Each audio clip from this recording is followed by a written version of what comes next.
At 3:17 a.m., I woke up to the weight of a room that knew my secrets. The air felt thick, almost sentient. Somewhere a clock was breathing louder than a clock should breathe, and the street lamp outside cast a pale rectangle on the wall that looked like a door no one would open. I stared at the ceiling and felt a pressure I couldn't name pressing back. Not from a person, not from a nightmare, from things. Quiet, everyday things that had learned how to hold me in place. I used to think it was fate that made certain mornings feel impossible, like I was swimming molehills that somehow became mountains by dawn. But that night, lying in a bed that should have been a boat, I knew the truth. Our rooms talk to us. They bargain with our minds. They carry stories we never meant to tell, and keep telling them when we sleep. And some objects, harmless looking, familiar, are better negotiators than our courage. I am an ex-witch. I have held talismans and whispered over candles. I know what it means to give power to an object. But I learned something more unsettling. You don't have to believe in magic for a thing to be sacred, or for a habit to be a spell. Tonight, I'm going to show you the 4 hidden objects in your bedroom that quietly block your breakthrough. They are within reach. You probably touched one of them today. This won't be about superstition. This will be about agreement, attention, and the stories trapped in the fibers of your life. Stay with me. If you felt on the edge of change for too long, this is the night the edge becomes a door. This message matters because your room is not just a place, it's a pattern. It's the first page and last page of your day, the softest architecture shaping the hardest things you do. It's where your courage sleeps. It's where your worries rehearse. The world can be chaotic, loud, unpredictable, but your room is where you choose what you agree with before the world gets a vote. I'm speaking to the ones who feel a quiet heaviness they can't name, to the ones who've read the books, listened to the podcasts, tried the hacks, journaled the affirmations, and still wake up with a fog hung over the sun, to the spiritual searching, and to the skeptical weary, to the person who has almost given up on almost, to the overcomer who can't seem to cross this last invisible line. I know what it's like to make the bed of your life with rituals that kept you safe and still wake up small. I also know what it is to stand barefoot on your own floor and realize you've been sleeping in a story that isn't yours anymore. Before I walked away from the craft, I built altars, not the kind you imagine in movies, no thunderclaps, no robed figures, just arrangements of meaning. A feather here, a bowl of salt there, a card turned face up, a candle with a scent that smelled like promise if I lit it at the right hour. It felt like control, like I could turn a doorknob on reality with my hands. But control is a hungry god. It eats your peace and calls it safety. I would fall asleep with the room arranged to persuade the universe, and yet something in me felt owned.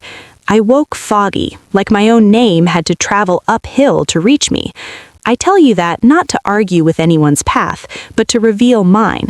I gave objects power. Then I learned how they were already winning, even when I didn't. The first hidden object that blocks your breakthrough is the box under your bed, literal or invisible, full of deferred decisions. Maybe it's a plastic bin, maybe it's a tote, maybe it's just the tucked away piles at the back of a drawer. It's the stash of someday, the museum of almost. It holds the jeans you'll fit into when you become the person you think is worthy of a happy ending. It holds the letters you never sent and never shredded. It holds the photos of a life that no longer fits, but still insists on visiting. Mine had a program from a night I thought I'd made it, a pair of heels that once made me feel like I could levitate, and a small envelope with a ring I had said yes to while saying no to myself. That box lay directly under where I slept. Every night I climbed into bed and lay my dreams on top of indecision. And the thing about a deferred decision is that it never sleeps. It taps, it whispers, it asks, "Are we ready yet?" And your nervous system answers the question, even when your mouth doesn't. So you wake a little tired from the negotiations you didn't know you were having. The simplest act that changed me was not mystical. It was opening that box. It was physically lifting the weight of things I wouldn't choose again, and letting the grief and the mercy of that choice pass through me. No, I didn't keep the dress that fit a version of me who starved for love. No, I didn't keep the letter that hurt like a spell every time my eyes brushed it. I let some things go. I honored others and put them in their proper place, in the past. My bed became a place to rest, not a bridge over a stash of undecideds. The second hidden object is a glowing mirror, the screen on your nightstand, the phone. I used to keep mine close, like a lover who gave me secrets, and in a way it did. Moon phases, schedules, 1,000 eyes peering back from 1,000 lives I would never live. But more than any talisman I ever carried, that rectangle wrote scripts for my mornings. You live what you see. First thing at dawn, last thing before sleep, I fed my mind comparisons that sent me sliding into someone else's timeline. I checked an ex's smile and envied its ease. I scrolled through a stranger's kitchen and decided my own life was off somehow, out of rhythm. That kind of mirror doesn't show you yourself. It shows you 1,000 costumes you start calling your skin. Imagine this. Instead of opening your eyes to taste your first breath, you open them into a scroll of everyone else's chorus and ask your soul to sing to that pitch. Your day will go out of tune. I'm not here to tell you to throw your phone away. I'm here to tell you to move it out of reach for the first minutes and the last, to reclaim the attention that writes your story. Because attention is an altar, and we worship what we repeatedly gaze upon. The third hidden object is a souvenir of a wound. It looks harmless, even sentimental. A bracelet he bought you before he started teaching you to shrink. The hoodie you wore through a winter when you stopped answering your own name. The framed ticket from the night you impressed everyone and abandoned yourself. If it aches and you keep it, ask why. I held a trinket once, obsidian hung on a cord. I'd believed it protected me, absorbed the dark in rooms I couldn't control. But when I held it after I left witchcraft, I realized it had become something else. I had used it to avoid my own tenderness. I would reach for it instead of reaching for a conversation. I would clutch it instead of letting a person be safe near me. The object wasn't evil. It had just become a shortcut around the vulnerability that would have changed me. And every souvenir like that hums at a frequency your nervous system hears even when you don't. It says, be careful. It says, don't try. It says, pain remembered is safer than joy risked. Wounds need honoring. They do not need shrines. The fourth hidden object is an altar you don't know is an altar. A surface arrangement that organizes your faith without asking permission. It might be tarot cards stacked by the bed because you like the art. It might be crystals lined up with names you've forgotten. It might be a set of candles you only light when you feel powerless, so they learn to associate their flame with the absence of yours. It could even be objects that aren't spiritual at all. A pile of goal-setting books you never open but keep visible because you want to believe proximity is transformation. A dusty vision board that makes you sigh more than it makes you act. Altars aren't religious, they're relational. An altar is any arrangement of things that trains you to ask them for a future you are meant to build with your choices. In my old life, I curated careful corners to convince myself destiny could be managed. Leaving that life didn't mean I threw out all the beauty. It meant I asked, do these objects amplify my ownership or do they outsource it? If they were assigned power I didn't want to carry anymore, I released them. If they were honest symbols of love, of calling, of the grounded body I am safe to be, I kept them. The breakthrough wasn't whether I had pretty things by my bed. It was whether those things were telling the truth about who's in charge of my life. Let me pull this closer to the bone. Your room is a language. Everything in it is a line of poetry your nervous system translates into how safe it feels to become new. The underbed box hums with open loops, and your mind doesn't like open loops. It keeps them spinning like a background process on a computer, quietly stealing energy from the programs you actually want to run. Close the loops, and your mind stops tapping your shoulder every hour to ask if you forgot something. The screen on your nightstand speaks in comparison and urgency. It never says, you are enough. It says, keep up. and keep up is the opposite of wake up. The souvenir of a wound plays a thin song in the background, a melody that feels like comfort because it's familiar, but it settles for survival when you came for a life. The unconscious altar turns your holy hunger for change into a scavenger hunt for signs. You become a weather reader instead of a path walker, and it all feels reasonable, even smart, because you're tired and you want something to do with your hands that seems like hope. But hope isn't just what we do, hope is what we stop doing. When I finally opened that underbed box, it wasn't just decluttering, it was rewriting a covenant. I had told my life, I will become worthy later. I took later out of my bed. I held those clothes, those letters, those supposed trophies, and let the truth ache. If it hurts and it doesn't help, it's not honoring your story to keep it. It's embalming your story to keep it that way. When I moved my phone, the quiet felt loud at first. My thumb twitched like a memory out of habit. But in that quiet, I heard the texture of my own breath. I watched the light change on the wall. A thought arrived that wasn't a reaction. Energy didn't leak at the edges, so it gathered in the center. I began to wake into myself, not into 1,000 demands I never made. There's a kind of sacred housekeeping we don't talk about. It's not about aesthetic minimalism or spiritual maximalism. It's about narrative integrity. Ask your room, what story are we telling about me? If the story is that you are almost enough, the room will keep you almost. If the story is that you need trinkets to be safe, your bravery will wait for permission. If the story is that you are a participant in your life, not a spectator, your room will become a launch pad, not a museum exhibit. This is why that heavy night at 3:17 a.m. mattered, not because some shadow was pressing on my lungs, but because I had curated a life that pushed down and called it comfort. I had told my walls to hold me, then forgot to ask them to let me go. Let me say this for the ones with tremble in their bones as they listen. You don't have to throw away your beauty. You don't have to prove you're strong by living bland. Keep the softness that makes you human. Keep the talisman that reminds you your grandmother loved you if it lifts your chest to remember her. Keep the book that actually woke you. Keep the piece of art that makes your shoulders relax because it tells you the world can be tender. And then be ruthlessly honest about what you hide behind and what you reach for instead of reaching in. The morning after that heavy night, I didn't light a candle. I didn't pull a card. I didn't ask for a sign. I made tea and sat on the floor. Sunlight gathered in a small square on the wood like a second cup, and I felt shy in my own house. I slid the underbed box out. It was heavier than I remembered, as if memory gains weight when ignored. I opened it. Time tumbled into my lap. I touched the ring and said, "You do not belong to the version of me who is waking up." I cried, and it wasn't a shame cry. It was the soft grief of a promise that would have killed a part of me I finally wanted to live.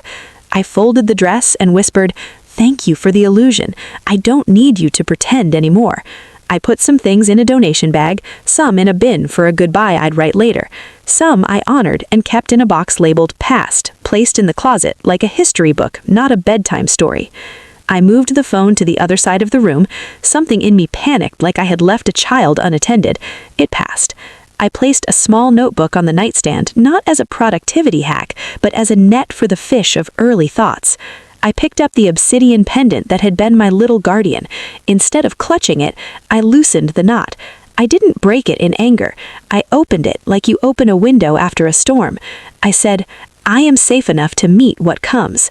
And then I looked at the shelf that had become my unconscious altar, not because the objects were wicked, but because they sang a song I didn't mean to live by anymore. I rearranged until the shelf told the truth. One photo of the person I am learning to love, myself, mid-laugh, mid-mess. A plant that reminded me I don't perform growth, I become it in the dirt and the light. A small rock from a mountain I climbed with my own legs, not because a card told me I could, but because my body is a miracle of yes.